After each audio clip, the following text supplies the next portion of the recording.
மாமன்னருக்கு வணக்கம். தங்கள் தனிமையில் குறுக்கிட்டதற்கு மன்னிக்க வேண்டும்.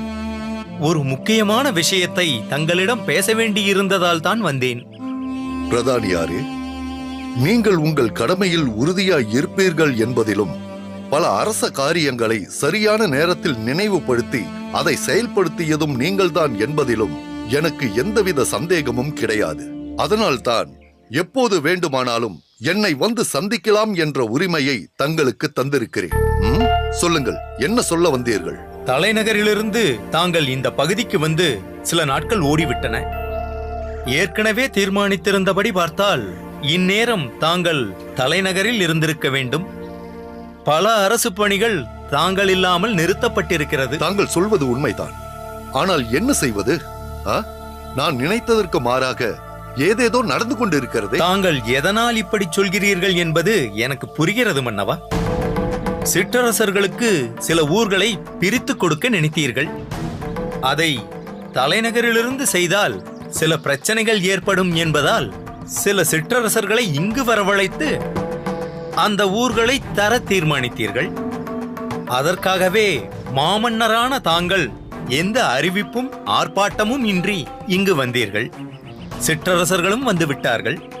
ஓலையும் எழுதப்பட்டிருந்தது. அந்த ஓலை காணாமல் போய் விட்டதால் தானே பிரச்சனையே உருவானது. இருப்பினும் படி ஓலைகளை கொண்டு அதை நிறைவேற்றிக் கொள்ளலாம் என்று தாங்களே அனுமதித்தீர்களே. அதை செய்வதற்கில்லாமல் தாங்கள் தமிழ் பாசுரத்தில் மூழ்கிவிட்டதால் அல்லவா இவ்வளவு தாமதமாகிவிட்டது. என்ன பேசுகிறீர்கள்? நான் தமிழ் பாசுரத்தில் ஈடுபாடு கொண்டு அதை கேட்பதற்கும் சிற்றரசர்களுக்கு சாசனம் செய்வது தாமதமாவதற்கும் என்ன சம்பந்தம்? தமிழ் பாசுரத்தை தங்களுக்கு கற்பிக்க வந்த ஒருவரால் அல்லவா இப்போது இந்த நிலை ஏற்பட்டிருக்கிறது. தாங்கள் பரம பாகவதராக மாறும் அளவுக்கு அந்த கூரேசன் பாசுரங்களை சொல்கிறார் என்பது கண்டு எனக்கு மகிழ்ச்சிதான். ஆனால் அவர் ஏதோ சொல்லிவிட்டார் என்பதற்காக தாங்கள் இந்த பணியை தள்ளி வைத்துக் கொண்டே போனால் தலைநகரில் உள்ள சாம்ராஜ்ய பணிகள் என்ன ஆவது? அதனால் என்ன செய்ய வேண்டும் என்கிறீர்கள்? சிற்றரசர்கள் வைத்திருக்கும் ஓலைகள் தாங்கள் தந்த மூல ஓலையிலிருந்து படியெடுக்கப்பட்டவைகள் தான். அதில் தாங்கள் அரசு முத்திரையிட்டு கைச்சாத்தும் வைத்து விட்டால் அடுத்த கணமே நாம் புறப்பட்டு விடலாம். பாசுரம் கற்றுத் தருவதற்காக வந்த ஒருவர் ஏதோ ஒரு முறை கேட்டுவிட்டு தன் நினைவில் உள்ளதை சொல்வதை வைத்து தாங்கள் இந்த விஷயத்தில் தாமதிக்க வேண்டுமா என்றுதான் கேட்கிறேன். எங்களில் எவர் மீதும் தங்களுக்கு நம்பிக்கை இல்லையா? இருக்கிறது, நிச்சயமாக இருக்கிறது. ஆனால் அதற்கும் மேலே கூரேசனின் வாக்கில் எனக்கு அதீத நம்பிக்கை உள்ளது. அனைத்திற்கும் மேலே கூரேசனின் சத்தியத்தின் மீது எனக்கு மாறாத நம்பிக்கை இருக்கிறது. மன்னவா, ஏன் இந்த திகைப்பு? பாசுரம் கற்றுத்தர வந்தவன், பாசுரம் கற்றுத்தர வந்தவன் என்று திரும்ப திரும்ப அதையே சொல்லிக் கொண்டிருக்கிறீர்களே தவிர கூரேசன் எத்தகைய சிறப்புக்குரியவன் என்பதை நீர் அறிவீரா? கூரத்தில் உள்ள அவனது விளைநிலத்தில் விளையும் நெல்லை எல்லாம் கூரேசன் அன்னதானத்திற்கென்றே செலவழிக்கிறான். நள்ளிரவு நேரத்தில் கூரத்திற்கு சென்றாலும் வெள்ளி எழுந்ததோ எனும்படி வரகரிசி சோறு இலையில் பரிமாறப்படும். அணையாத அடுப்பு என்றால் அது கூரத்தில் கூரேசன் நடத்தும் அந்த அன்னதான அடுப்புதான். ஆமாம் ஆமாம், நானும் கேட்டிருக்கிறேன். அது மட்டுமல்ல, கூரேசனிடம் பணிபுரியும் நூற்றுக்கணக்கான விவசாயிகள் மழை நேரத்தில் தங்கள் வீடுகள் இடிந்து துன்பத்திற்கு ஆளானார்கள் என்று தெரிந்ததும் அதுபோன்ற ஆபத்து காலங்களில் தங்குவதற்கு என்று ஆயிரக்கணக்கானவர்களுக்கு இடமுண்டு எனும் வகையில் மிகப்பெரிய மண்டபத்தை கட்டியவன் கூரேசன். அந்த குக்கிராமத்தில் அப்படி ஒரு மண்டபம் கட்டுவதென்றால் அதிசயம்தான். இதெல்லாம் கூட பொருள் படைத்த ஒருவன் தான் விருப்பப்பட்டால் செய்துவிடக் கூடியதுதான். அதற்கும் மேலாக பொருளோடு அருளும் பெற்றவன் கூரேசன் என்பதற்கு ஒரு நிகழ்ச்சி உண்டு. கூரத்தில் வாழ்ந்த மிக எளிய குடும்பத்தை சேர்ந்த ஒரு இளம் பெண் அழகும் அறிவும் பண்பும் பக்தியும் கொண்டவளாயிருந்தும் யாருமே அவளை மணந்து கொள்ள முன்வரவில்லை. ஜாதகப்படி அவளை மணந்து கொள்பவன் மரணமடைவான் என்று தெரிந்த பிறகும் யார்தான் அதற்கு முன் வருவார்கள்? ஆனால் விஷ்ணு பக்தையான அந்த பெண்ணிற்கு வாழ்வு தருகிறேன், அதன் மூலம் தன் உயிரையே பிரிய நேர்ந்தாலும் பரவாயில்லை என்று அவளையே மணந்து கொண்டான். பரம பாகவதனான தனது பக்தனின் பவித்திரமான அந்த செயலை கண்டபின் பகவான் அவனுடைய ஆயுளுக்கு தீங்கு நேர அனுமதிப்பாரா? பகவானை நம்பியவர்களை அவர் கைவிடுவாரா? அதனால்தான் இன்றளவும் கூரேசன் தனது பக்தி நெறியில் மாறாமல் இல்லற தர்மத்திலும் நிலை பெற்று நிற்கிறார். இத்தகைய உத்தமன் ஒன்றை சொல்லும்போது நான் அதை எப்படி நம்பாமல் இருக்க முடியும்? தாங்கள் சொல்வது மிகவும் சரிதான் மன்னவா. கூரேசன் செய்திருக்கும் தியாகம் மிகவும் மகத்தானதுதான். ஆனால் ஒருவன் எவ்வளவுதான் நல்லவனாக இருந்தாலும் சந்தர்ப்ப சூழ்நிலை என்பது அவனை மாற்றிவிடும் அல்லவா? அது மற்றவர்களுக்கு பொருத்தமாக இருக்கலாம், ஆனால் கூரேசனுக்கு அது பொருந்தாது. தாங்கள் கூரேசன் மீது கொண்டிருக்கும் நம்பிக்கையால் இப்படி சொல்கிறீர்கள். ஆனால் சந்திரனிலும் களங்கம் உண்டு என்பது போல் கூரேசனிடமும் சில குறைகள் இருப்பதை நான் அறிவேன். ஆனால் உங்களிடம் அதை சொல்வதா வேண்டாமா என்றுதான் தயக்கமாக இருக்கிறது. இந்த அளவிற்கு சொல்லிவிட்டீர், இதற்கு மேல் ஏன் மறைக்க வேண்டும்? சொல்ல வந்ததை சொல்லுங்கள். அபராஜிதருக்கும் கூரேசனுக்கும் இடையில் ஒரு சில கருத்து வேறுபாடுகள் ஏற்பட்டிருக்கின்றன. அந்த கோபத்தில்தான் அபராஜிதருக்கு தங்கள் மூலம் ஏதும் கிடைக்கக்கூடாது என்பதை மனதில் வைத்துக் கொண்டு மற்றவர்களுக்கும் எதுவும் கிடைக்க முடியாதபடி தடுத்துக் கொண்டிருக்கிறான் கூரேசன். அப்படி அவர்களுக்குள் என்னதான் பிரச்சனை? தாங்கள் இப்போது மிகவும் புகழ்ச்சியாக சொன்னீர்களே கூரேசன் செய்யும் அன்னதானத்தை பற்றி. அதை மேலும் பரவலாக விரிவுபடுத்தி ஓர் அறக்கட்டளை நிறுவ வேண்டும் என்று ஆசைப்பட்டார் அபராஜிதர். ஓ, அப்படியா? ஆம் மன்னவா. கூரேசனும் ஓரளவிற்கு அதை ஏற்றுக்கொள்வது போல்தான் பேசினார். ஆனால் என்ன ஆனால் என்று இழுக்கிறீர்? அபராஜிதர் அந்த அறக்கட்டளைக்கு மாமன்னரின் பெயரை வைக்க வேண்டும் என்றதும் கூரேசன் பின்வாங்கிவிட்டார். நாம் செய்வதின் புகழ் மன்னருக்கு போவதா என்று மறுத்துவிட்டார். அதை ஏன் அப்படி நினைக்கிறீர்? அன்னதானம் என்பது தெய்வ கைங்கரியம். அதில் அரசனுடைய பெயர் எதற்கு என்று யோசித்திருப்பான். அது போகட்டும்.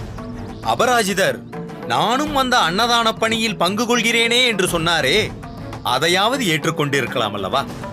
அதையும் வேண்டாம் என்று சொல்லிவிட்டார். தான் செய்து கொண்டிருக்கும் ஒரு செயலில் ஒரு மன்னர் வந்து சம்பந்தப்பட்டால் அவர்தான் செய்கிறார் என்று மற்றவர்கள் பேசுவார்களே என்று ஓர் எண்ணம். ஏன்? அதையே இப்படி நினைத்து பாருங்கள். தன்னால் செய்ய முடிந்த ஒரு செயலுக்கு இன்னொருவர் துணை எதற்கு? அவர் அதை வேறு பகுதியில் செய்தால் அங்குள்ளவர்களும் பயன்பெறுவார்களே என்று நினைத்திருக்கலாம். அதை கூட விடுங்கள் மன்னா. கூரேசனின் அன்னதானத்திற்கு அபராஜிதரின் பரனூரிலிருந்துதான் காய்கறிகள் போகின்றன. அதனால் அங்குள்ள மக்களுக்கு பாதிப்பு ஏற்படுகிறது என்று அதை தடுத்து விட்டார். என்ன? இல்லை, தனது ஆட்சிக்கு உட்பட்ட வேறு ஊர்களில் இருந்து கூட தனது அன்பளிப்பாகவே தருகிறேன் என்கிறார் அபராஜிதர். அதையும் ஏற்க மறுக்கிறார் கூரேசர். கூரேசனை பற்றி இப்படியே எத்தனை குறைகளை தான் சொல்லிக் கொண்டிருப்பீர். அதற்கில்லை மன்னவா. தங்களிடம் உள்ள செல்வாக்கை பயன்படுத்தி நம்பிக்கையை சாதகமாக்கி கூரேசன் தவறான காரியங்களை செய்கிறாரோ என்று எனக்கு தோன்றுகிறது. அதனால்தான் சொன்னேன், நான் தங்களது பணிகளை தவறாமல் செய்து கொண்டிருப்பவன். நான் சொல்வதில் தங்களுக்கு நம்பிக்கை இல்லையா மன்னவா? நம்பிக்கை இருப்பதால் தானே பிரதானியாராக நியமித்திருக்கிறேன். ஒரு பெருந்தவறு நடந்த பின்னும் உடன் வைத்திருக்கிறேன். இப்பொழுது என்ன? அந்த பிரச்சனைக்கு ஒரு முடிவு கட்ட வேண்டும். ஏதேனும் ஒரு தீர்மானத்திற்கு வந்து சிற்றரசர்களின் எதிர்பார்ப்பை நிறைவேற்றிவிட்டு தலைநகருக்கு புறப்பட வேண்டும். அவ்வளவுதானே? ஆம் மன்னவா. உடனடியாக சிற்றரசர்கள் மூவரையும் வர சொல்லுங்கள். அத்தோடு கூரேசனையும் வர சொல்லுங்கள். இனிமேலும் கூரேசர் இங்கு வர வேண்டுமா மன்னவா? கூரேசன் வரவில்லை என்றால் சிற்றரசர்கள் வந்தும் எந்த பயனும் இல்லை. இல்லை, கூரேசரை வர சொல்கிறேன். அதுதான் சரி. நாளை இந்த பிரச்சனைக்கு ஒரு தீர்வு காண வேண்டும். போய் அதற்கான ஏற்பாடுகளை பாருங்கள். ஆணை மன்னவா.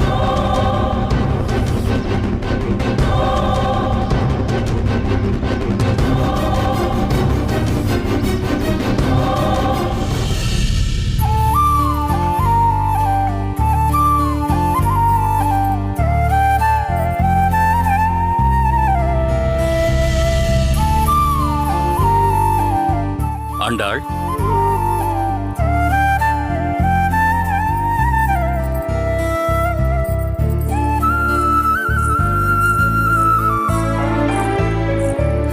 அம்மாவின் படத்திற்கு விளக்கேற்றிக் கொண்டிருக்கிறாயா? என்னப்பா திடீரென்று கேட்கிறீர்கள்? இது நான் தினமும் செய்வதுதானே? இல்லை அம்மா, ஏதோ நினைத்து வந்தேன், எதையோ கேட்கிறேன். அந்த பிரதானி வந்து சென்றதில் இருந்தே என் மனம் கவலை கொண்டுள்ளது. ஆமாம், கூரேசன் வந்து விட்டானா? அகத்தில்தான் இருக்கிறார் அப்பா. முன்பெல்லாம் கூரேசன் வர சற்று தாமதமானால் நீ கவலை கொள்வாய். இப்பொழுதோ அந்த கவலை எனக்கு வந்துவிட்டது. அந்த சிற்றரசர்கள் எல்லோருமே ஆபத்தானவர்கள், எதற்கும் துணிந்தவர்கள். இவன் ஏதோ மன்னருக்கு பாசுரம் சொல்லிக் கொடுத்துக் கொண்டிருந்தான் என்றில்லாமல் இப்பொழுது பார், தேவையில்லாத பிரச்சனை. ஓரிரு தினங்களாக இவர் மன்னரையும் சந்திக்க செல்லவில்லை. மன்னருக்கு வேறு ஏதோ முக்கியமான பணிகள் இருப்பதால் இவரை இப்பொழுது வரவேண்டாம் என்று சொல்லிவிட்டாராம். ஏதோ தலைக்கு வந்தது தலைப்பாகையுடன் போய்விட்டது என்று நாம் நினைத்துக் கொள்வோம். மேற்கொண்டு பிரச்சனை வராமல் இத்துடன் விட்டுவிட்டது என்று இருந்தாலே போதும். விடவில்லை. வாருங்கள் பிரதானி, என்ன திடீரென்று? மன்னரின் கட்டளை. உங்கள் மகன் குரேசர் இருக்கிறாரா? வாருங்கள் பிரதானியாரே. இங்கு குசலம் விசாரிப்பதற்காக நான் வரவில்லை. அதற்கு உண்டான சூழலும் இப்பொழுது இல்லை. சென்ற முறை உங்கள் நன்மைக்காக வந்தேன், நல்லதை சொன்னேன். அதை நீங்கள் ஏற்க மறுத்துவிட்டீர்கள். இப்பொழுது துர்ச்செய்தியுடன் வந்திருக்கிறேன். அதனால் நீங்கள் எது கொடுத்தாலும் அதை நான் ஏற்க இயலாது. என்ன பிரதானி, ஏதேதோ சொல்கிறீர்கள்? எங்கள் மன்னருக்கு நன்றாக விளங்கிவிட்டது. குரேசர் சொன்ன அனைத்து ஊர்களும் தவறு என்பது அவருக்கு தெரிந்துவிட்டது. அந்த சிற்றரசர்கள் அவருக்கு புரிய வைத்து விட்டார்கள். அதனால்தான் பாசுரம் பயில்வதையும் நிறுத்திவிட்டார். மேலும் நாளை அந்த சிற்றரசர்களுக்கு அவரவருக்கு சேர வேண்டிய ஊர்களை கொடுக்க போகிறார். அதோடு கூரேசருக்கு தண்டனையும் கொடுக்க போகிறார். நாளை உங்களை அவசியம் அரண்மனைக்கு வர சொல்லி இருக்கிறார். மன்னரை பிறப்பித்த உத்தரவா இது? எனக்கு நம்பிக்கை இல்லை. என்ன, மன்னர் சொல்லியிருப்பார் என்ற நம்பிக்கை வரவில்லையா? கூரேசா, இதனால் வரை நீ மன்னருக்கு வேண்டப்பட்டவனாகவும் அவருக்கு பாசனம் சொல்லிக் கொடுத்ததன் காரணமாகவும் அவர் உனக்கு மரியாதை கொடுத்ததால் தான் நானும் உன்னுடன் மரியாதையாக பேசிக் கொண்டிருந்தேன். இப்பொழுது நீ ஒரு குற்றவாளி. குற்றவாளிகளை எப்படி நடத்துவார்கள் என்று உனக்கு தெரியுமா? மன்னர் உனக்கு மரியாதை கொடுத்த காரணத்தினால் நானே நேரடியாக வந்து தகவல் தெரிவித்தேன். இல்லை என்றால் காவலன் வந்து உன் கைகளுக்கு விலங்குகளை பூட்டி உன்னை இழுத்து வந்திருப்பான். உன்னை சிறையில் அடைத்து தண்டனை கொடுக்கும் நிலையில் இருக்கிறாய். இருந்தும் நீ ஒரு உயர்ந்த குடும்பத்தை சேர்ந்தவன் என்பதால் அப்படிப்பட்ட நடவடிக்கை எடுக்கப்படவில்லை. பிரதானியாரே, நீங்கள் சொல்வதை கேட்டால் என் உடல் நிலை குலைகிறது, நெஞ்சு படபடக்கிறது. இப்பொழுதும் ஒன்றும் குடிமொழிகி போகவில்லை. உங்கள் மகன் நான் செய்தது தவறு என்று ஒரு ஓலையில் எழுதி கொடுத்தால் போதும். முன்னமே சொன்னது போல் நேரில் வரும் சிரமம் கூட அவருக்கு வேண்டாம். அந்த ஓலையை நான் மன்னரிடம் காண்பித்து இவருடைய நல்ல குணங்களை பற்றி சொல்லி, இனி இவர் அரச விஷயங்களில் தலையிட மாட்டார் என்று சொல்லி உத்தரவாதம் அளித்து மன்னிக்கும்படி வேண்டுகிறேன். நீ இவ்வாறு செய்துவிட்டால் உனக்கு மன்னிப்பு வாங்கி கொடுக்க வேண்டியது என் பொறுப்பு. அது மட்டுமல்ல, தண்டனையும் தவிர்த்து விடலாம். ஏனென்றால் மன்னர் உன் மீது மிகுந்த கோபத்தில் இருக்கிறார். கூரேசா, பிரதானி அவர்கள் உன்னை காப்பாற்ற நல்ல உபாயம் சொல்கிறார். அவர் சொல்படி செய்துவிடு. மன்னரிடம் விரோதம் வேண்டாம், அவர் கோபத்திற்கும் ஆளாக வேண்டாம். மேலும் அரசாங்க விஷயங்களில் நீ ஏன் தலையிட வேண்டும்? பாசுரங்களிலும் பண்ணையில் நிர்வாகத்திலும் மட்டும் உன் கவனம் இருக்கட்டும். ஆண்டாள், ஒரு ஓலையும் எழுதுகோலையும் எடுத்து வா. ஆண்டாள், சற்று பொறு. தந்தையே, அடியேன் ஏதும் தவறாக சொல்லவில்லை. சரி, ஆனால் அது இன்று எவ்வளவு பெரிய பிரச்சனையாகிவிட்டது என்று பார்த்தாயா?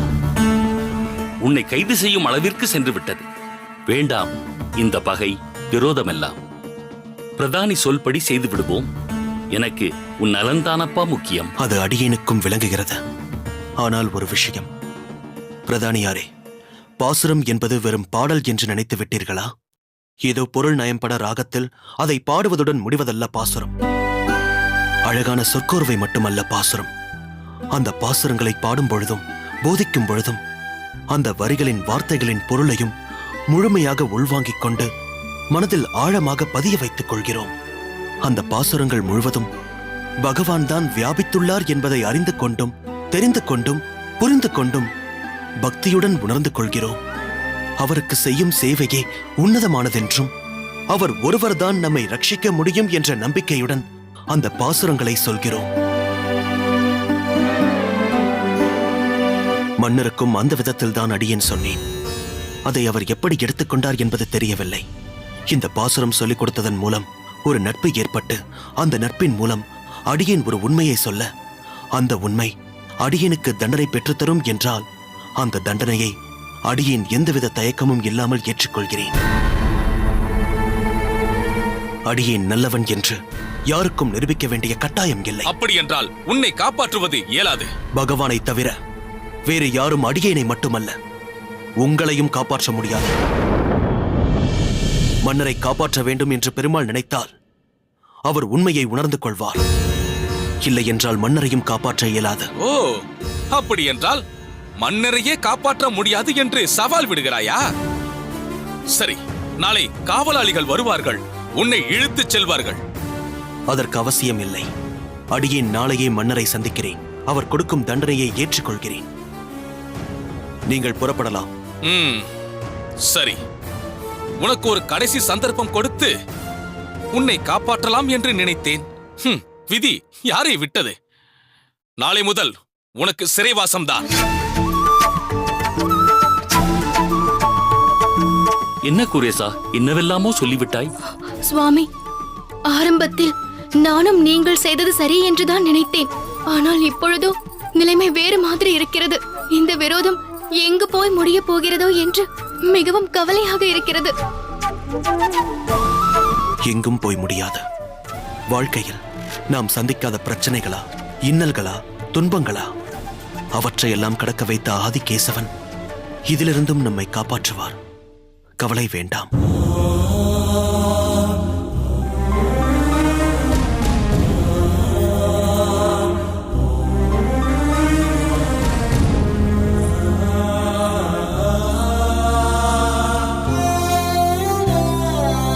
பெருந்தேவி, உன்னிடம் முறையிடுவதைத் தவிர வேறு எதுவும் எனக்கு தோன்றவில்லை. நம் கூரேசனை பெருமாள் தான் காப்பாற்ற வேண்டும்.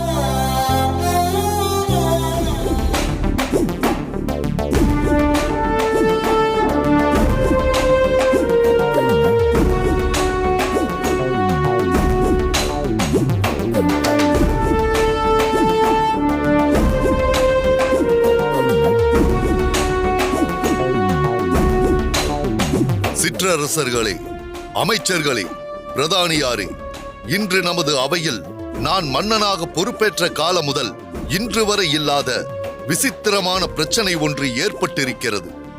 நான் ஒரு நல்ல நோக்கத்தோடு குறுநில மன்னர்கள் மேலும் சில ஊர்களை பெற்று பரந்து விரிந்த சாம்ராஜ்யத்தை பரிபாலிக்க வேண்டும் என்று யோசித்து அதற்கான ஏற்பாடுகளை செய்தேன். ஆனால் அதிலேயே இன்று பெரும் சங்கடம் நேர்ந்து விட்டது. மன்னவா, இந்த கூரேசன் சொல்வதில் எந்த உண்மையும் இல்லை. வெறும் அனுமானத்தால் சொல்வதை எப்படி நம்ப முடியும்? அபராஜிதரே, நீர் என்ன நினைக்கிறீர்? மன்னவா, படி ஓலை என்பது மூல ஓலையில் உள்ளதை அப்படியே பிரதி எடுப்பதுதானே. அது சரியல்ல என்று சொல்ல கூரேசனுக்கு என்ன தகுதி இருக்கிறது? மூல ஓலையே இல்லாத போது நாம் கொடுத்த நகல் ஓலையில் குறிப்பிட்ட ஊர்களை அதிகமான ஊர்கள் என்று சொல்ல கூரேசனுக்கு என்ன அதிகாரம் இருக்கிறது? எதனால் இப்படி சொன்னார் என்று கண்டுபிடிக்க வேண்டும் அல்லவா? அப்படி சொல்ல சொல்லி யாரோ இவரை தூண்டி இருக்க வேண்டும். ஆமாம் மன்னவா, நீங்கள் எங்களுக்கு இந்த ஊர்களை எல்லாம் தந்து விடாமல் தடுப்பதற்காகவே கூரேசன் இப்படி சொல்லியிருக்க வேண்டும். குரேசா, உன்னை இப்படி நிறுத்தி வைத்து விசாரிப்பது எனக்கும் சங்கடமாகத்தான் இருக்கிறது. ஆனால் விசாரணை என்று வந்துவிட்ட பிறகு முறைப்படி விசாரிக்கத்தானே வேண்டும். அதனால் இப்பொழுதாவது சொல், நீ சொன்ன ஊர்களின் பட்டியல் மூல ஓலையில் உள்ள பட்டியல் தான் என்கிறாயா? மன்னவா, அன்று சொன்னதைத்தான் இன்றும் சொல்கிறேன். எவ்வளவு நீண்ட பாசுரமாக இருந்தாலும் ஒரு முறை கேட்டுவிட்டால் அது என் மனதில் உடனே பதிந்துவிடும். எப்போது கேட்டாலும் அதை அப்படியே சொல்லிவிட அடியேனால் முடியும். அப்படித்தான் அன்று உங்கள் முன் முதலில் படிக்கப்பட்ட மூல ஓலையில் உள்ளவற்றை உங்களிடம் சொன்னேன். படி ஓலையில் அதிகப்படுத்தி எழுதப்பட்டிருக்கிறது என்பதையும் குறிப்பிட்டேன். பார்த்தீர்களா? பார்த்தீர்களா? மறுபடியும் அதே பொய்யை சொல்லிக் கொண்டிருக்கிறான். ஒரு பொய்யை சொல்லிவிட்டு அதுதான் உண்மை என்று சாதிக்கிறான். மூல ஓலை தங்களிடம் இல்லை என்பதால் தான் தவறாக சொன்னதையே சரி என்கிறான். நாங்கள் எவ்வளவு காலமாக இந்த பேரரசுக்கு கட்டுப்பட்டு உண்மையாக உழைத்துக் கொண்டிருக்கிறோம் மன்னவா. எங்கள் சிற்றரசுகளின் பணி அனைத்தும் பேரரசின் பெருமையை உயர்த்துவதற்காக என்று பாடுபட்டுக் கொண்டிருக்கிறோம். எங்கள் மீது தங்களுக்கு நம்பிக்கை இல்லையா மன்னவா? நம்பிக்கை இல்லாமலா நான் உங்களுக்கு அவ்வளவு ஊர்களை பிரித்துத் தர முன்வந்தேன்? இருந்தாலும் இப்போது எனக்கு யாரை நம்புவது, யாரை நம்பக்கூடாது என்றே புரியவில்லை. சற்று பொறுங்கள். கூரேசனை இன்னும் ஒரே ஒரு கேள்வி மட்டும் கேட்டு விடுகிறேன். கூரேசா, எப்படிப்பட்டவர்களுக்கும் மறதி என்பது உண்டு. நீ சொல்வதெல்லாம் உண்மையாகவே இருக்கலாம். ஆனால் அன்று கேட்டதில் சில ஊர்களின் பெயர்கள் மறந்து போயிருக்கலாம் அல்லவா? அப்படி நடந்துவிட்டது என்று சொல். எல்லோரும் எல்லாவற்றையும் மறந்து விடலாம். மன்னவா, அடியேனின் நினைவாற்றலின் மீது அடியேனுக்கு மிகுந்த நம்பிக்கை உண்டு. அதனால் மறந்துவிட்டேன் என்ற பேச்சிற்கே இடமில்லை. இல்லாதது சேராது, இருப்பது மாறாது. இனியும் இவனை பேசவிடக் கூடாது மன்னவா. யாருடனோ கூட்டு சேர்ந்து கொண்டு சதித்திட்டம் தீட்டுகிறான். அந்த சதியை முறியடிக்க வேண்டும். இவனுக்கு கடுமையான தண்டனை வழங்க வேண்டும். அந்த தண்டனை மற்றவர்களுக்கு ஒரு பாடமாக இருக்க வேண்டும். அதுதான் சரி. இதற்கு மேலும் இதை பற்றி விவாதித்துக் கொண்டிருக்க வேண்டிய அவசியம் இல்லை. உங்களுக்கு உங்கள் படிவோலைகளில் உள்ள ஊர்களை சாசனம் செய்து தந்துவிட்டு சீக்கிரம் தலைநகருக்கு திரும்பிச் செல்ல வேண்டும் என்று எனது நம்பிக்கைக்குரிய பிரதானியார் மிகவும் அவசரப்படுகிறார். அதனால் நீங்களே சொல்லிவிடுங்கள், கூரேசனுக்கு என்ன தண்டனை தரலாம்? இனி இவன் எங்கும் சென்று எவரிடமும் எதுவும் பேச முடியாதபடி பாதாள சிறையில் அடைக்க வேண்டும்.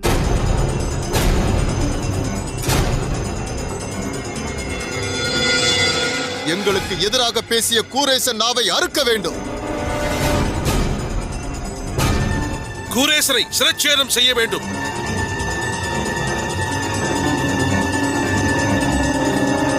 கூரேசனை நாடு கடத்த வேண்டும். அமைச்சர்களே, நீங்கள் என்ன சொல்கிறீர்கள்? இதில் நாங்கள் சொல்வதற்கு என்ன இருக்கிறது மன்னவா? தாங்கள் தான் இதற்கு தீர்ப்பளிக்க வேண்டும். என்ன சிற்றரசர்களே, தீர்மானித்து விடலாமா? உடனே அறிவித்து விடுங்கள் மன்னவா. அதை கேட்க காத்துக் கொண்டிருக்கிறோம். அப்படியானால் இப்பொழுதே அறிவித்து விடுகிறேன். அபராஜிதன் பாதாள சிறையில் அடைக்கப்பட வேண்டும். ஆதித்தனின் நாக்கு அறுக்கப்பட வேண்டும்.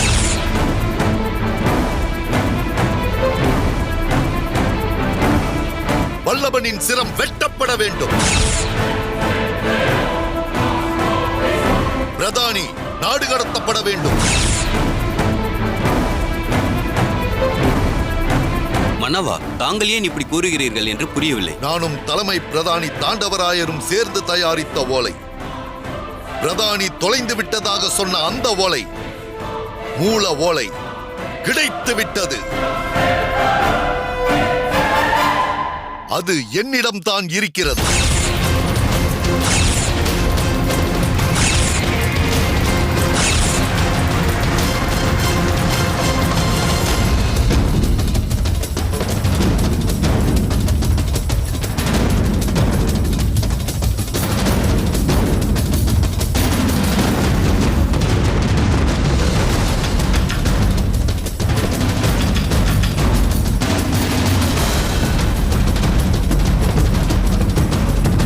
இதுதான் அந்த ஓலை.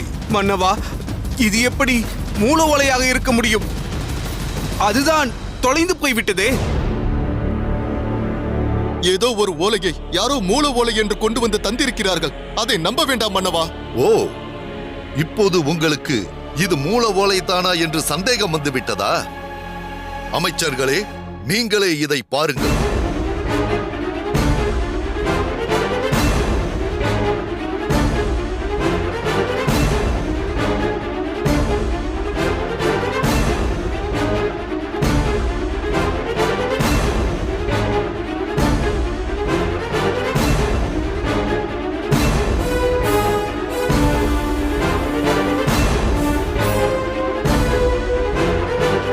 மன்னவா, இதில் அரச முத்திரை பொறிக்கப்பட்டிருக்கிறது.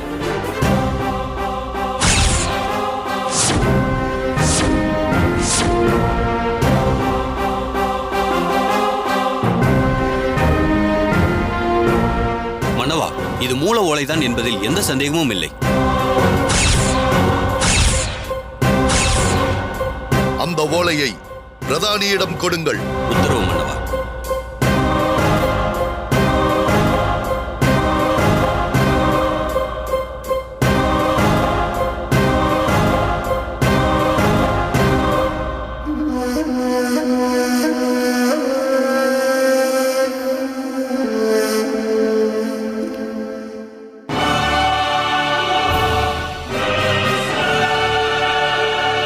என்ன பிரதானி, என்ன தடுமாறுகிறாய்?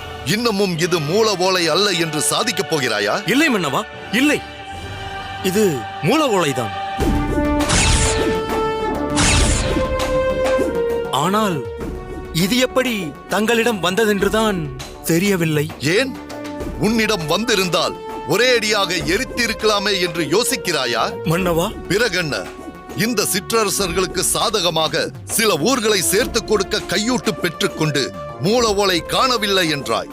உண்மையாகவே அது காணாமல் போய்விட்டதால் இனி எந்த பிரச்சனையும் இல்லை என்று முன்பு சொன்னதையே முழுமையாக சாதித்து கூரேசன் மீது பழி சுமத்தினாய். இப்பொழுது இது என் கைக்கு வந்துவிட்டது என்பதால் எப்படி வந்தது, யார் கொண்டு வந்தது என்று குழப்பமடைந்திருக்கிறாய். இதை யார் கொண்டு வந்தார்கள் என்று இப்பொழுதே தெரிந்து கொள். அந்த ஏகாலியை வரச் சொல்.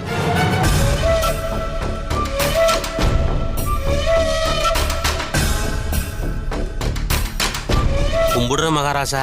என்ன பிரதானி, இவன் யார் என்று தெரிகிறதா? தெரிகிறது மன்னவா. உங்கள் துணிகளை துவைத்துக் கொடுக்கும் ஏகாலி நாச்சிமுத்து. நாச்சிமுத்து, நடந்ததை சொல். மகாராஜாவோட துணிகளை துவைக்கிறதுக்காக பிரதானி ஐயா துணிகளை எல்லாம் என்கிட்ட கொடுத்தாரு. அரசரோட துணியாச்சே, ரொம்ப விலை வசந்த துணியாச்சேன்னு பார்த்து பார்த்து பக்குவமா பிரிக்கிறப்ப உள்ள இருந்து ஒரு ஓலைச்சுவடி கீழே விழுந்துருச்சு.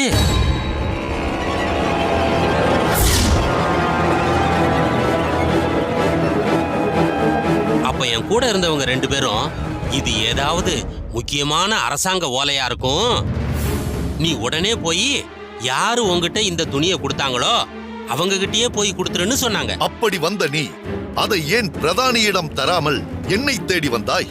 அதையும் சொல்லிவிடு. நான் முதல்ல அவரை பார்க்கத்தான் போனேன். ஆனா அவர் அங்க இல்ல.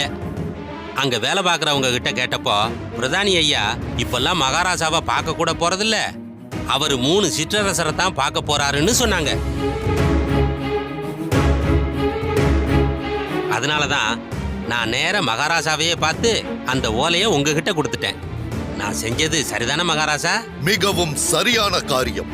இதன் மூலம் நீ இந்த நாட்டிற்கே நன்மை செய்து விட்டாய்.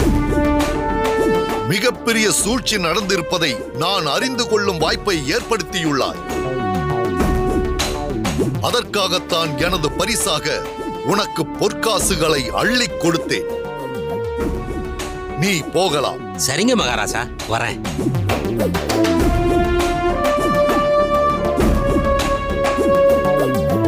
இப்போது புரிகிறதா அமைச்சர்களே?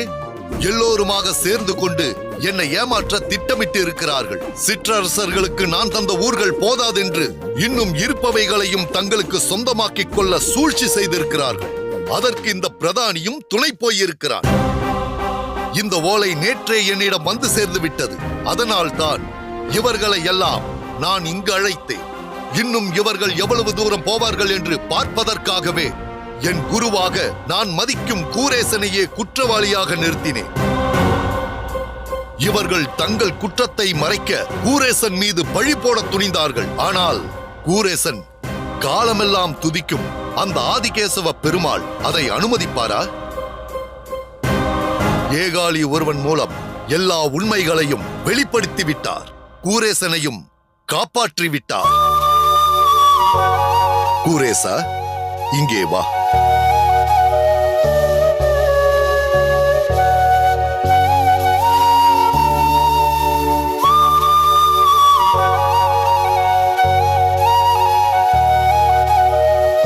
அமைச்சர்களே, இந்த மூல ஓலையில் உள்ள ஊர்களும் கூரேசன் சொன்ன ஊர்களும் சரியாக இருக்கிறதா என்று பாருங்கள்.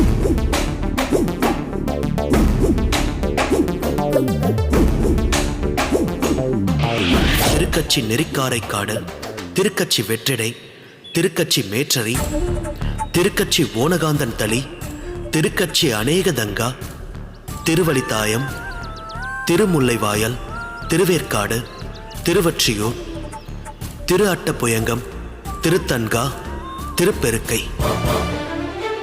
அபராஜிதருக்கு தரப்பட்டவை இவை: திருவெண்பாக்கம், திருப்பாச்சூர், திருக்கள்ளம், திருவிற்கோலம், திரு இளம்பைக்கோட்டூர், தக்கோலம், திருவல்லம், திருவிரிஞ்சிபுரம், திருவோட்டூர், அனகாவூர், திருக்குரங்கனின் முட்டம், திருப்பரமேஸ்வர விண்ணகரம். ஆதித்தனாருக்கு தரப்பட்டவை இவை: திரு ஆமாத்தூர், புறவர் பனங்காட்டூர், திருமுண்டீஸ்வரம், திருப்பாதிரிப்புலியூர், திருமாணிக்குழி, திருவடுகூர், திருவெண்ணை நல்லூர், திருவிடையாறு, திரு அரையணி நல்லூர், திருமுதுகுன்றம், திருக்கோவலூர், திருவைந்தாபுரம். வல்லப்பருக்கு தரப்பட்டவை இவை: மன்னவா, கூரேசன் சொன்ன ஊர்கள் மட்டும்தான் இதில் இருக்கிறது. இவர்கள் சொன்னதெல்லாம் பொய்.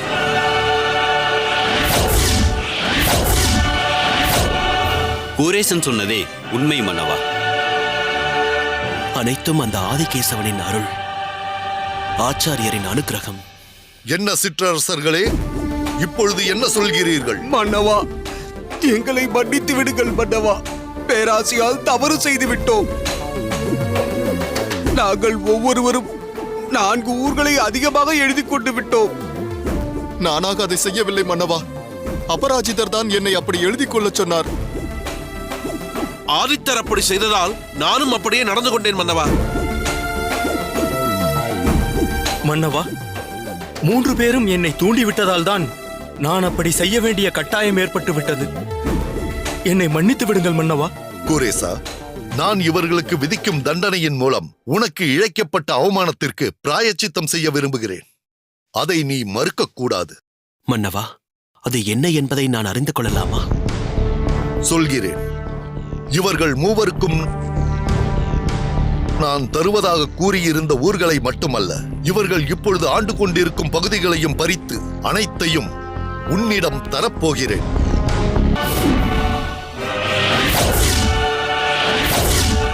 இதன் மூலம் நீயும் என்னைப் போல் பறந்து விரிந்த சாம்ராஜ்யத்திற்கு மன்னனாகப் போகிறாய். மன்னவா, அரச பீடத்தில் அமர்ந்து ஆட்சி புரிந்த ஆள வந்தார் அதை துறந்து வந்து ஆச்சாரிய பீடத்தில் அமர்ந்து யமுனாச்சாரியராக விளங்கும் வரலாற்றை தங்களுக்கு நான் சொல்லியிருப்பதை மறந்துவிட்டீர்களா?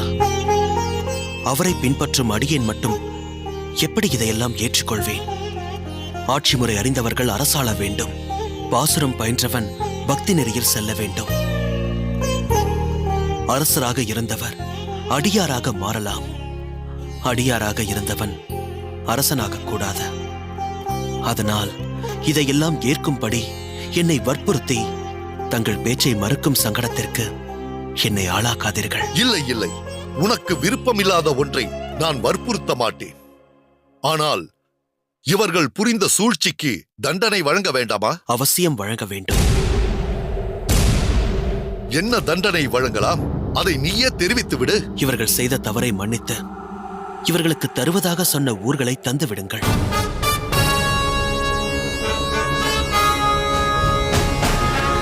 என்ன சொல்கிறாய் கூரேசா? இவர்களை மன்னிப்பதா? மன்னவா, மன்னிப்பை விட மிகப்பெரிய தண்டனை வேறெதுவும் இல்லை. தன்னைத்தானே உணர்ந்து கொள்ள அதுதான் இவர்களுக்கு சிறந்த வாய்ப்பு.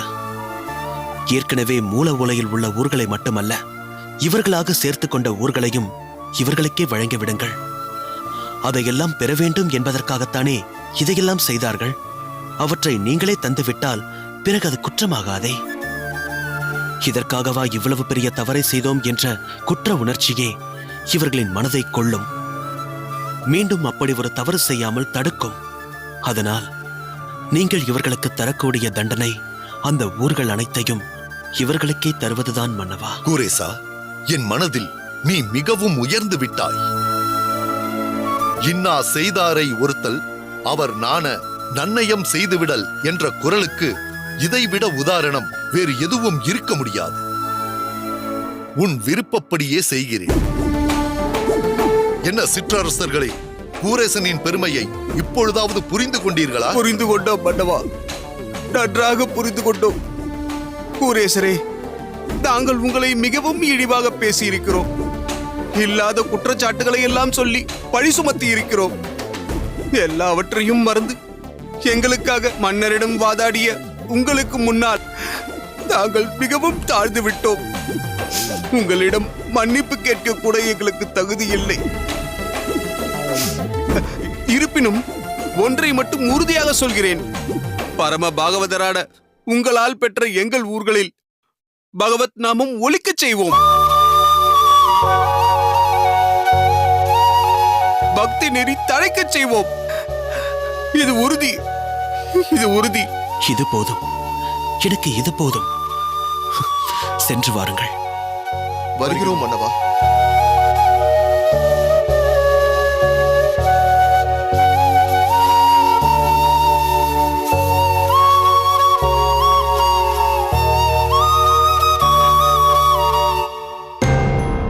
நீ ஏன் இன்னும் நிற்கிறாய்?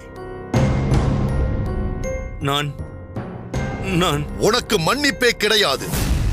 சிற்றரசர்கள் மூவரும் வெவ்வேறு ஊர்களில் இருந்து அரசு புரிபவர்கள். ஆனால் நீயோ எனக்கு அருகிலேயே என்னுடனேயே இருப்பவன். அப்படி இருந்தும் அவர்கள் தரும் பொற்காசுகளுக்காக என்னை மோசம் செய்ய துணிந்து விட்டாய். இன்று சில பொற்காசுகளுக்காக இப்படி செய்தடி, நாளை எதிரிகள் தரும் பொற்காசுகளுக்காக இந்த நாட்டையே காட்டிக் கொடுக்க மாட்டாய் என்று என்ன நிச்சயம்? இனி நீ இந்த நாட்டில் இருக்கக்கூடாது. கூரேசனுக்கு சொன்னாயே நாடு கடத்த வேண்டும் என்று. அதுதான் உனக்கு தண்டனை. இன்றே நீ இந்த நாட்டை விட்டு வெளியேற வேண்டும். போ. வேண்டாம் மன்னவா, அவரை நாடு கடத்த வேண்டாம்.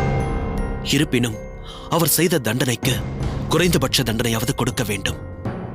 அப்பொழுதுதான் மற்றவர்கள் அந்த தவறை இனி இங்கு செய்ய மாட்டார்கள். அதனால் அவரை அரண்மனை பணியிலிருந்து நீக்கி நம் நாட்டிலேயே தங்க அனுமதிக்க வேண்டும். நில்!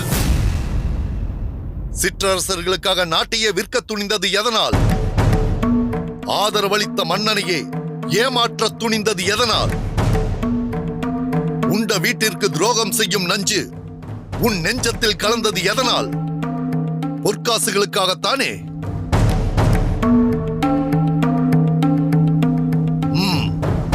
இதோ நீ ஆசைப்பட்ட பொற்காசுகள். போ, இனி என்றுமே என் முகத்தில் விழிக்காதே. போய்விடு இங்கிருந்து. கூரேசா, மன்னவா, நீ சிற்றரசர்களை மட்டுமல்ல, நாடு, மக்கள், அரியணை, பரிவாரங்கள், பட்டம், பதவி, சொந்தம், பந்தம், பாசம், பற்றுதல்கள் அனைத்தும் நிரந்தரம் இல்லை என்ற என்னுடைய அறிவு கண்களையும் திறந்து விட்டாய் கூரேசா. இப்பொழுதே இந்த நாட்டையும் நாட்டு மக்களையும் துறந்து நம் ஆச்சாரியர் யமுனாச்சாரியரை போல் துறவரம் மேற்கொள்ள என் மனம் துடிக்கிறது, தவிக்கிறது. ஆனால் ஆச்சாரியருக்கு இருக்கும் பக்குவம் எனக்கு இல்லையே கூரேசா. நான் என்ன செய்வேன்? மன்னவா, கவலை வேண்டாம். துறவரம் மேற்கொள்ள முடியவில்லையே என்று வருந்த வேண்டாம். நம் ஆச்சாரியரின் உபதேசங்களை பின்பற்றி தாங்கள் நல்லாட்சி நடத்தினாலே அந்த எம்பெருமான் மகிழ்ச்சி அடைவார். தங்களைப் போன்ற நல்ல உள்ளம் கொண்ட மாமன்னர் இந்த நாட்டிற்கு தேவை. நம்மாழ்வார் நமக்களித்த தமிழ் திராவிட வேதமான பாசுரங்களை தாங்களும் பயின்று அதன் நல் உபதேசங்களை மக்களுக்கும் போதித்து அவர்களையும் நல்வழிப்படுத்தக்கூடிய கடமை தங்களுக்கு இருக்கிறது. அதை தாங்கள் திறம்பட செய்தாலே ஆச்சாரியருக்கு பூரண திருப்தி உண்டாகும். ஆம் கூரேசா, நீ சொல்வது முற்றிலும் உண்மை. இனி ஆச்சாரியரின் திருவடியே எனக்கு புகலிடம். நீ போதிக்கும் தமிழ் பாசுரங்களே என் உயிர் மூச்சு. என் மனம் தெளிந்தது.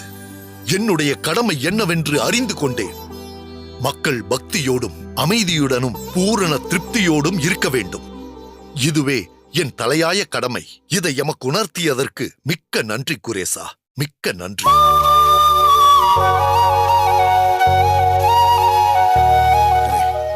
வந்தனம். வா குரேசா. வந்தனம். வந்தனம். குரேசா, உன்னை பார்த்து எத்தனை நாட்கள் ஆகிறது? எப்படி இருக்கிறாய்? பகவான் அனுகிரகத்தாலும் வைஷ்ணவர்களின் சங்கத்தாலும் சௌகரியமாக இருக்கிறேன் சுவாமி. பார்த்தீர்களா பட்டரே, இதுதான் வைஷ்ணவ லட்சணம். வைஷ்ணவர்கள் யார் எந்த சூழ்நிலையில் விசாரித்தாலும் சௌக்கியமாக இருக்கிறேன், ஆனந்தமாக இருக்கிறேன் என்றுதான் சொல்ல வேண்டும். காரணம், மகாலட்சுமி தாயாரின் பிள்ளைகள் ஆயிற்றே நாம். அப்படி இருக்க துன்பத்திற்கு நம் மனதில் இடம் ஏது? பகவத் சம்பந்தத்தில் இருக்கும் ஒருவன் பௌதிக விஷயத்தால் தான் துயரப்படுவதாகவும் துன்பப்படுவதாகவும் சொன்னால் பகவத் ஞானத்தை அவன் உணரவில்லை என்றுதானே அர்த்தம். சரி, அது இருக்கட்டும். என்ன வெகு நாட்கள் கழித்து காஞ்சிமதிக்கு வந்திருக்கிறாய்? இல்லை சுவாமி, ராமானுஜ சுவாமிகளை பார்த்துவிட்டு செல்லலாம் என்று வந்தேன். இன்று அவருக்கு பாடசாலை இல்லாத நாள். அதுதான் முதலில் வரதனை சேவித்துவிட்டு பின் அவர் அகத்திற்கு செல்லலாம் என்றிருக்கிறேன். உங்களையும் இங்கு பார்த்தது மிகவும் சந்தோஷமாக இருக்கிறது. இது எதிர்பாராதது. அதே போல் நீயும் எதிர்பாராத ஒரு விஷயத்தை சொல்கிறேன். நீ ராமானுஜனின் அகத்திற்கு சென்றாலும் சரி, திருப்புட்குழி பாடசாலைக்கு சென்றாலும் சரி, ராமானுஜனை உன்னால் பார்க்க முடியாது. ஏன் சுவாமி, ஏன் அப்படி சொல்கிறீர்கள்? ராமானுஜர் காசிக்கு சென்று கொண்டிருக்கிறார். அப்படியா? ஆம் குரேசா, யாதவ பிரகாசருடன் சென்றிருக்கிறான். காசியில் மிகப்பெரிய ஒரு சதஸ் நடக்க இருக்கிறது. அதில் பங்கு கொள்ள இங்கிருந்தும் வடநாட்டிலிருந்தும் பல வேத விற்பனர்களும் அறிஞர்களும் கலந்து கொள்ள இருக்கிறார்கள். இது ராமானுஜனுக்கும் ஒரு அரிய வாய்ப்பாக இருக்கும் அல்லவா? கேட்கவே மிகவும் மகிழ்ச்சியாக இருக்கிறது. ராமானுஜன் இங்கு செய்து கொண்டிருப்பதை நீயும் தான் கூரத்தில் செய்து கொண்டிருக்கிறாய். மன்னருக்கே பாசுரங்களை உபதேசித்தாய் என்பதை கேள்விப்பட்டேன். அதன் தொடர்பாக 3 சிற்றரசர்களுடன் வேறு சில பிரச்சனைகளும் சோதனைகளும் வந்ததாகவும் அந்த சோதனையை சாதனையாக மாற்றியதாகவும் கேள்விப்பட்டேன். சுவாமி, இங்கு இருந்து கொண்டே பல விஷயங்கள் தெரிந்து வைத்திருக்கிறீர்கள். எல்லாம் மரதனின் திருவருள். மேலும் நமக்கு வேண்டப்பட்டவர்களை பற்றி அறிந்து கொள்ள வேண்டும் என்ற ஆவல் நமக்குள் இருப்பது இயல்புதானே. அது என்ன, ஏதோ சோதனை சாதனை என்றெல்லாம் சொல்லிக் கொண்டிருந்தீர்களே? அது சாதாரண விஷயம் அல்ல பட்டரே. 3 சிற்றரசர்களை எதிர்த்து நின்றுள்ளான் கூரேசன். அவர்களுடைய மிரட்டலுக்கு அஞ்சாமல் தன் நிலையில் ஸ்திரமாக இருந்திருக்கிறான் கூரேசன். மன்னர் அந்த சிற்றரசர்களுக்கு சில ஊர்களை கொடுப்பதாக தெரிவிக்க பேராசை பிடித்த அந்த சிற்றரசர்கள் பிரதானியின் துணை கொண்டு ஓலையை மாற்றி எழுதி மன்னரை ஏமாற்ற திட்டமிட்டிருந்திருக்கிறார்கள். கூரேசன் அந்த சூதிலிருந்து மன்னரையும் நாட்டையும் காப்பாற்றி இருக்கிறார். இதை கண்டு நெகிழ்ந்து போன மன்னர் அந்த சிற்றரசர்களுக்கு கொடுக்க வேண்டிய ஊர்களை கூரேசனுக்கே கொடுப்பதாக சொல்ல அதை ஏற்க மறுத்து அந்த சிற்றரசர்களுக்கே அந்த ஊர்களை கொடுக்க சொல்லியிருக்கிறான் கூரேசன். அந்த விதத்தில் கூரேசனை வெகுவாக பாராட்ட வேண்டும். இது குறித்து அடியேனே உன்னை கூரத்திற்கு வந்து சந்திக்க வேண்டும் என்று நினைத்திருந்தேன் கூரேசா. சுவாமி, இதில் அடியேனை பாராட்ட எதுவும் இல்லை. பார்க்க போனால் பாசுரம் என்ற ஒரு விஷயத்தை என் மனதில் ஆழமாக பதிய வைத்தவர் ராமானுஜ சுவாமிகள். அதனால் இது அவருடைய ஆசையை தவிர வேறு எதுவும் இல்லை.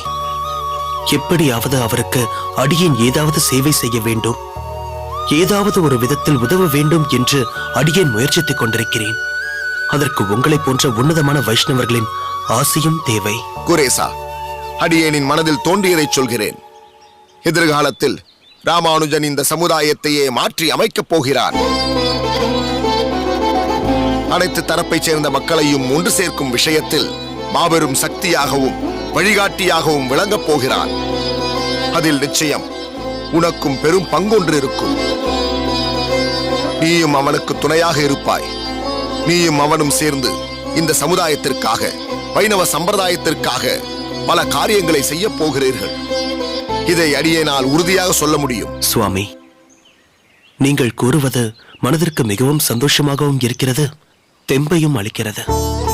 இது மட்டும் நடக்குமே ஆனால் இந்த பிறவியின் பலனை அடியேன் அடைந்து விட்டதாக கருதுவேன். நிச்சயம் அடைவாய் கூரேசா. நீ மட்டுமல்ல, உன் சம்பந்தத்தால் மற்றவர்களையும் பிறவி பயனை அடையும்படி செய்வாய். இதற்கு நீ என்றென்றும் ராமானுஜனை பின்பற்ற வேண்டியது மிக மிக அவசியம். தங்களின் கட்டளைப்படியே நடந்து கொள்கிறேன் சுவாமி. பட்டரே, சுவாமி, கூரேசனை அழைத்துச் சென்று வரதனை சேவிக்கச் செய்யுங்கள். கூரேசா, வரதனை சேவித்துவிட்டு அடியேனின் மடத்திற்கு வா. உன்னிடம் பேச வேண்டியது நிறைய இருக்கிறது. அவசியம் வருகிறேன் சுவாமி. பட்டரே, அழைத்துச் செல்ல. அப்படியே வாரும் குரேசரே, வாருங்கள்.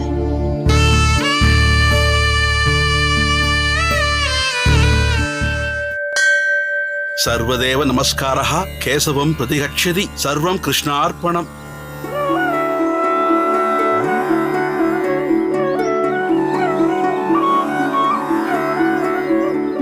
வந்தனம் பட்டரே. வந்தனம்.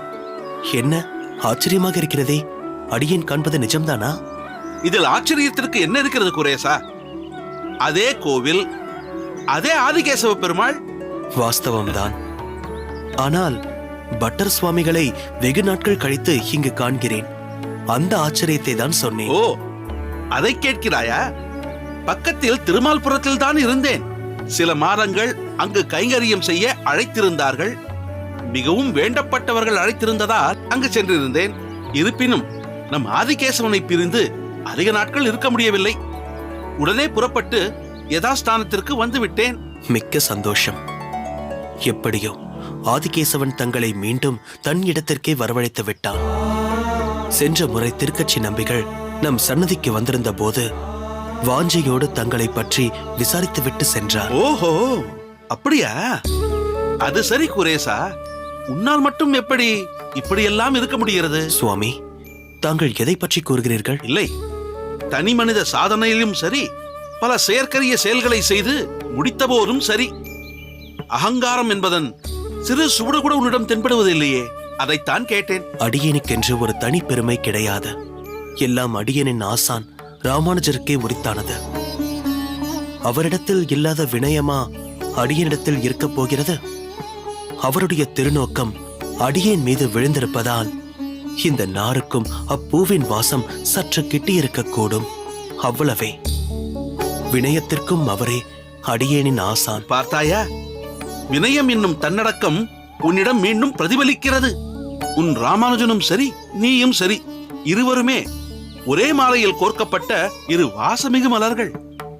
இப்படியும் வைத்துக் கொள்ளலாம். எல்லா சிஷ்யர்களுமே தன் ஆசானிடத்தில் நிரம்பியிருக்கும் அனைத்து நற்குணங்களையும் ஸ்வீகரித்து விடுவதில்லை.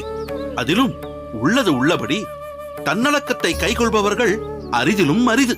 பட்டர் சுவாமிகளே, உள்ளது உள்ளபடி என்றால் புரியவில்லையே. குரேசா, தன்னடக்கமும் எந்த சூழ்நிலையில் எப்படி கையாளப்படுகிறது என்பது மிக முக்கியம். சில பேர் தன்னடக்கத்தில் சிறந்திருப்பவன் போல் இருப்பான். காரணம், அவனுடன் கூட இருக்கும் எஜமானன் வலிமை உள்ளவனாக இருக்கும் போது அவனை திருப்திப்படுத்த தன்னடக்கத்தோடு இருப்பது போல் காட்டிக்கொள்வான். ஆனால் அவன் இயல்பு அது கிடையாது. தன் தவறுகளுக்கு தன் எஜமானரிடம் இருந்து தண்டனை ஏதும் வந்துவிடாமல் இருப்பதற்காக வினயத்தோடு இருப்பதாக காட்டிக்கொள்வார்கள். அது எப்படி தன்னடக்கமாகும்? ஆனால் எல்லா நற்பண்புகளுக்கும் உறைவிடமாய் இருந்தும் ஒருவன் வினயத்தோடு இருக்கிறான் பார், அவன்தான் தன்னடக்கத்தின் திருவுருவம். அதற்கு உதாரணம் நீ. ஆம் குரேசா, உன் ஆசான் ராமானுஜனைப் போல் நீயும் ஒரு நறுமலர் என்றேனே. இந்த அபூர்வ பூவானது அரசவை சென்று அரண்மனை முழுவதும் நறுமணம் வீசி வந்திருக்கிறது என்பதை நான் அறிந்து கொண்டேன். அரசரே உனது கீர்த்தியை புகழ்ந்து பாராட்டி உனக்கென்றே பிரத்யேகமான சில ஊர்களை தந்து உன்னை சிற்றரசனாக்க சித்தமாயிருந்திருக்கிறார். ஆனால் நீயோ அதை வேண்டாம் என்று மறுத்திருக்கிறாய். உன் தன்னடக்கத்தை இந்த ஊர் மட்டுமல்ல, இந்த பிரதேசம் முழுவதும் பாராட்டி கொண்டாட வேண்டும்.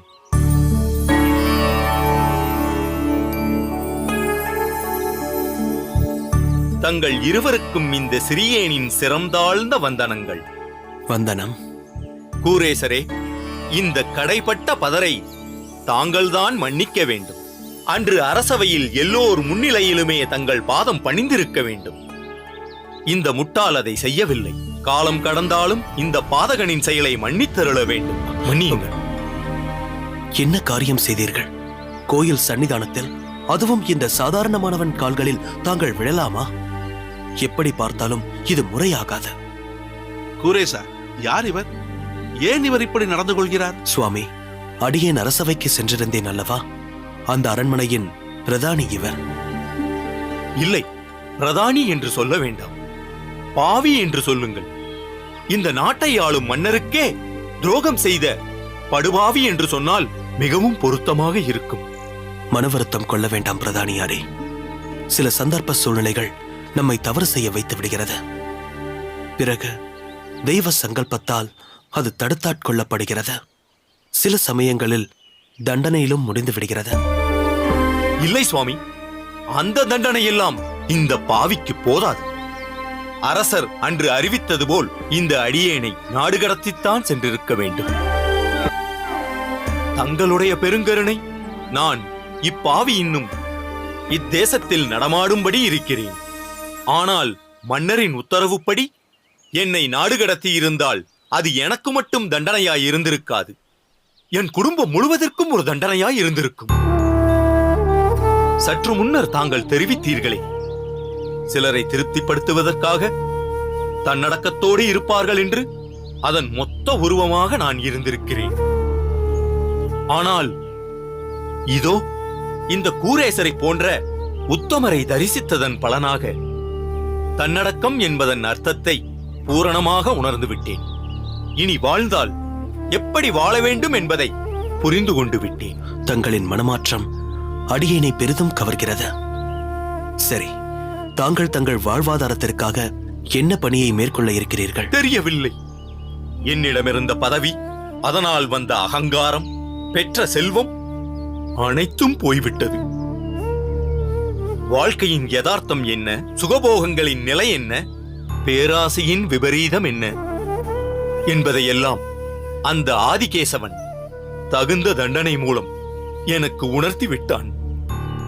தண்டனை கொடுத்த அவன் என் வாழ்வாதாரத்திற்கும் வழிகாட்ட மாட்டானா என்ன?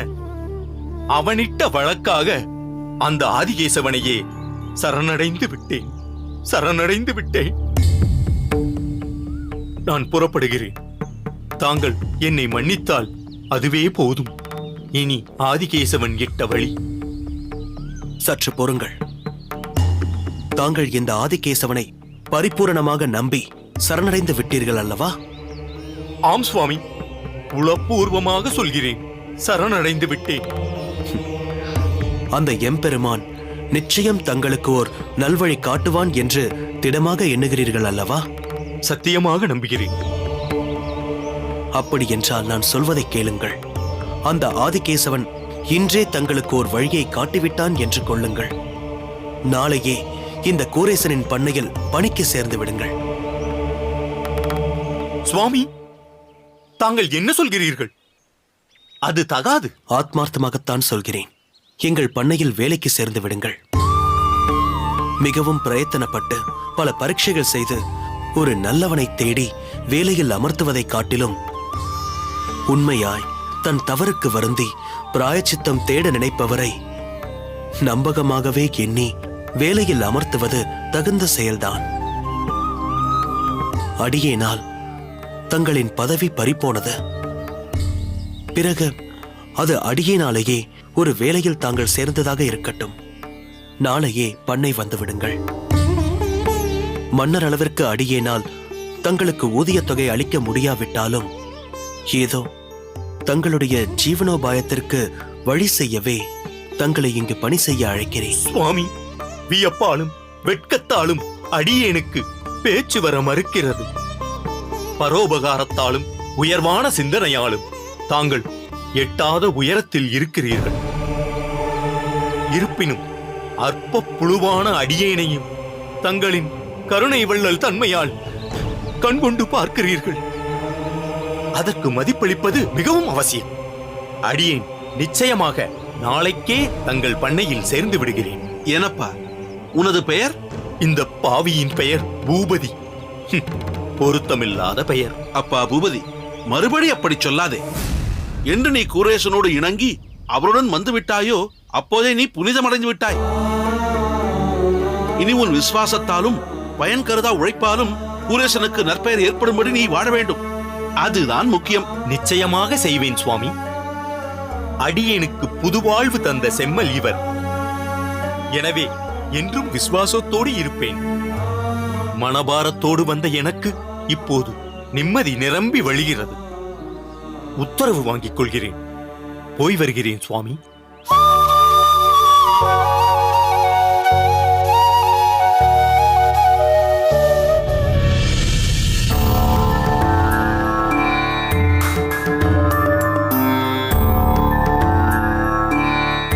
என்ன நாளூரான், சின்ன எஜமான் எதற்காக நம்மை அழைத்திருக்கிறார்? ஊதிய உயர்வு கொடுப்பதற்காகத்தான். அப்படியா? என்ன அப்படியா? ஏதோ நான் தெரிந்து வைத்திருப்பது போல் கேட்கிறாய். உன்னை போல்தான் நானும் எதற்காக அழைத்திருக்கிறார் என்று தெரியாமல் இருக்கிறேன். ஒருவேளை உனக்கு தெரிந்திருக்கலாம் என்று நினைத்தேன். உங்களுக்கே தெரியவில்லை என்றால் எனக்கு எப்படி தெரியும்? நம் இருவருக்கும் முன்பிருந்தே கணக்கு பிள்ளை இந்த பண்ணையில் இருக்கிறார். அவருக்கு அவசியம் தெரிந்திருக்கும். என்ன கணக்கு பிள்ளை, நாங்கள் இருவரும் பேசுவதை ரசித்துக் கொண்டிருக்கிறீர்கள்? சின்ன எஜமான் எதற்காக நம்மை ஒரு சேர அழைத்திருக்கிறார் என்பதை சொல்லுங்களேன். நான் என்ன வைத்துக்கொண்ட வஞ்சனை செய்கிறேன்? எனக்கும் தெரியாது. வெகு நாட்களாக பணியாட்கள் மத்தியில் எந்த ஒரு பிரச்சனையும் இல்லாமல் எல்லாம் சுமூகமாக போய்கொண்டிருக்கிறது. இப்பொழுது நம்மை திடீரென்று அழைத்திருப்பதால் ஒருவேளை பணியாட்கள் சம்பந்தமாக ஏதாவது பிரச்சனை இருக்கலாம். அந்த நரசிம்மன் என்ன செய்தானோ? எந்த பிரச்சனையும் இல்லை.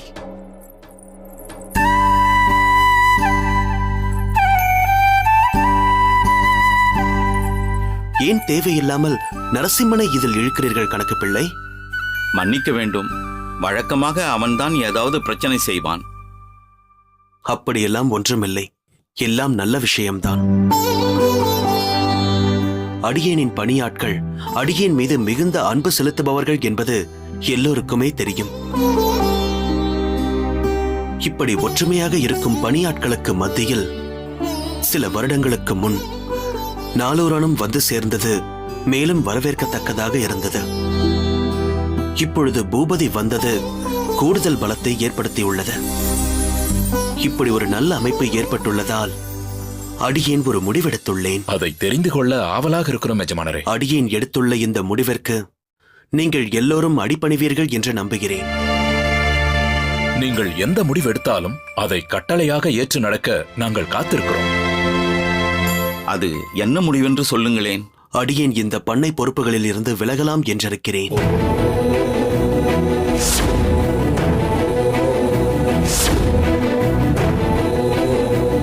என்ன எஜமானரே, இப்படி இடிபோல் ஒரு வாக்கியம் சொல்கிறீர்கள்? பெரிய எஜமானரும் இல்லாத சமயம் இப்படி ஒரு முடிவு ஏன்? உங்கள் தமிழ் பாசுர பணிகள் முடிந்த ஓய்வு நேரத்தில் நான் நம் பண்ணையின் விஷயங்களை, கணக்கு வழக்குகளை உங்களுடன் பகிர்ந்து கொள்கிறேன். இப்பொழுது நீங்களும் விலகிக் கொள்கிறேன் என்றால் பண்ணையின் பொறுப்பை யார் ஏற்றுக்கொள்வார்கள்? இல்லை எஜமானியம்மா அவர்கள் பார்த்துக் கொள்ளப் போகிறார்களா? என்ன நாளூரான், சுவாமியே இதை விட்டு விலகுவது என்று தீர்மானித்திருக்கும் பொழுது நான் மட்டும் தனியாக இருந்து என்ன செய்ய போகிறேன்? அவருக்கு உறுதுணையாக அவருடன் இருப்பதுதான் என் கடமை, தர்மம் எல்லாம். மனம் வெறுத்து போயோ இயலாமைனாலோ இந்த முடிவை நாங்கள் எடுக்கவில்லை. எங்களுக்கென்று சில குறிக்கோள் உள்ளது, சில லட்சியங்கள் உள்ளது. அதை நிறைவேற்ற வேண்டிய நேரமும் வந்துவிட்டது. இந்த பண்ணையின் பணிகளில் அடியேன் ஈடுபட்டதன் நோக்கம் எங்கள் மூதாதையர்கள் சேர்த்து வைத்த சொத்தை இரட்டிப்பதற்காக அல்ல. எங்களை நம்பி பலர் இங்கு பணிபுரிந்து கொண்டிருக்கின்றனர். அவர்களின் நலனுக்காகவும் இதிலிருந்து வரும் வருமானத்தை பகவத் கைங்கரியத்திலும் ஏழை எளியவர்களுக்கு உதவுவதற்காகவும் தான் பயன்படுத்துகிறோம். இது எல்லோருக்கும் தெரிந்ததுதானே எஜமான். உங்கள் தந்தை கொடைவள்ளல் என்று பெயர் வாங்கினால் அதையும் மிஞ்சும் வகையில் அல்லவா நீங்கள் சிறப்பு பெற்றிருக்கிறீர்கள். ஸ்ரீவத்சாங்கன் என்ற இயற்பெயர் இருந்தாலும் எல்லோரும் உங்களை கூரத்திற்கே ஈசன், கூரேசன் என்றுதானே அழைக்கிறார்கள். அந்த இயற்பெயரையே எல்லோரும் மறந்துவிட்டனரே. கணக்கு பிள்ளை, பேரளவில் மட்டும் இந்த நாமகரணம் இருந்தால் போதாது. இந்த உலகத்தில் இருக்கும் வைஷ்ணவர்கள் அனைவருக்கும் பகவத் ஞானத்தை அள்ளி கொடுக்க வேண்டும். அதை செய்ய வேண்டியது ஒவ்வொரு வைஷ்ணவனின் கடமை. அந்த வகையில் அடியேனின் குருநாதர் ராமானுஜர் பல பொறுப்புகளை ஒப்படைத்துள்ளார். இதுவரை எப்படி இருந்தாலும் இனி இந்த பகவத் பக்தி மற்றும் ஞானத்தை எப்படி மற்றவர்களுக்கு பரப்ப வேண்டும் என்பதில்தான் கவனம் செலுத்தப் போகிறேன். இந்த கூரம் மட்டும் இல்லாமல் சுற்றி இருக்கும் பிரதேசங்களிலும் அடியேனும் அடியேனின் பாரியாளும் பாசுரங்களின் மகிமையை மக்களுக்கு போதித்து அதன் உள்ளர்த்தத்தை எடுத்துச் சொல்லி அவர்கள் மனதில் பக்தியை ஏற்படுத்துவதற்காகவும் பௌதீக வாழ்க்கையில் திளைத்திருக்கும் அவர்களுக்கு நிரந்தரமானது இதுதான் என்பதை உணர்த்தவும் இருக்கிறோம். பெரும் செல்வந்தன் ஒரே நாளில் பரம ஏழையாக முடியும். ஆரோக்கியமாக திடகாத்திரமாக இருக்கும் இளைஞன் அடுத்த க்ஷணமே இறக்கவும் கூடும். இந்த உடலும் சாஸ்வதம் இல்லை. இந்த சுகபோகங்கள், தகுதி, புகழ், பதவி, அந்தஸ்து, உயர்ந்த நிலை எதுவுமே சாஸ்வதம் இல்லை. இவை அனைத்திலிருந்தும் விடுபட்டு பகவத் நாமம் ஒன்றே நம்மை அடுத்த நிலைக்கு எடுத்துச் செல்லும் என்பதை உணர்த்தப் போகிறோம். இதை போதிப்பதற்கு அதிக நாட்கள் தேவைப்படுகிறது.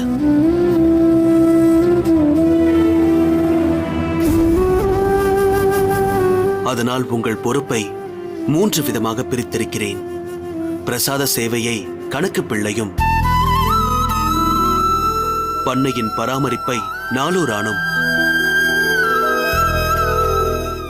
பணியாட்களுக்கும் மற்ற மக்களின் தேவையை கவனித்துக் கொள்ளும் பொறுப்பை பூபதியும் பார்த்துக் கொள்ளட்டும்.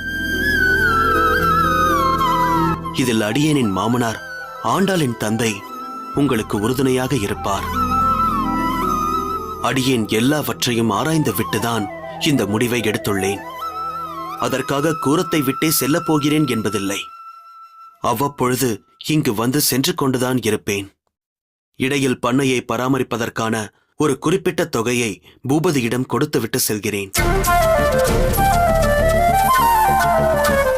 அதிலிருந்து தேவையான தொகையை நீங்கள் பெற்றுக்கொள்ளலாம். சுவாமி, என்ன சொல்கிறீர்கள்? என்னிடமா? என்னையும் ஒரு பொருட்டாக நினைத்தா ஒரு பெரிய தொகையை கொடுக்க போகிறீர்கள்? ஏன், அதில் என்ன தவறு? நீங்கள் தான் ராஜ்ய பரிபாலனம் செய்தவர். அதற்குண்டான அனுபவமும் தகுதியும் உங்களுக்கு இருக்கிறது. அந்த பரிபாலனத்தை சரிவர செய்திருந்தால் என்னிடம் ஒப்படைப்பதில் அர்த்தம் இருக்கிறது. ஆனால் நானோ தவறுகளும் சூழ்ச்சிகளும் செய்தவன். அதே காரணத்திற்காகத்தான் இதை உங்களிடம் ஒப்படைக்கிறேன். நல்லவன் எப்பொழுது வேண்டுமானாலும் கெட்டவனாக மாறலாம். ஆனால் தவறு செய்து திருந்தியவன் அதன் பின் என்றும் தவறு செய்யவே மாட்டான். உங்கள் மீது அடியனுக்கு பரிபூர்ண நம்பிக்கை உள்ளது. இனி இந்த பண்ணையை முழுவதும் நிர்வகிப்பது உங்கள் மூவர் கையில்தான் இருக்கிறது. எல்லோருக்கும் என்னுடைய வாழ்த்துக்கள்.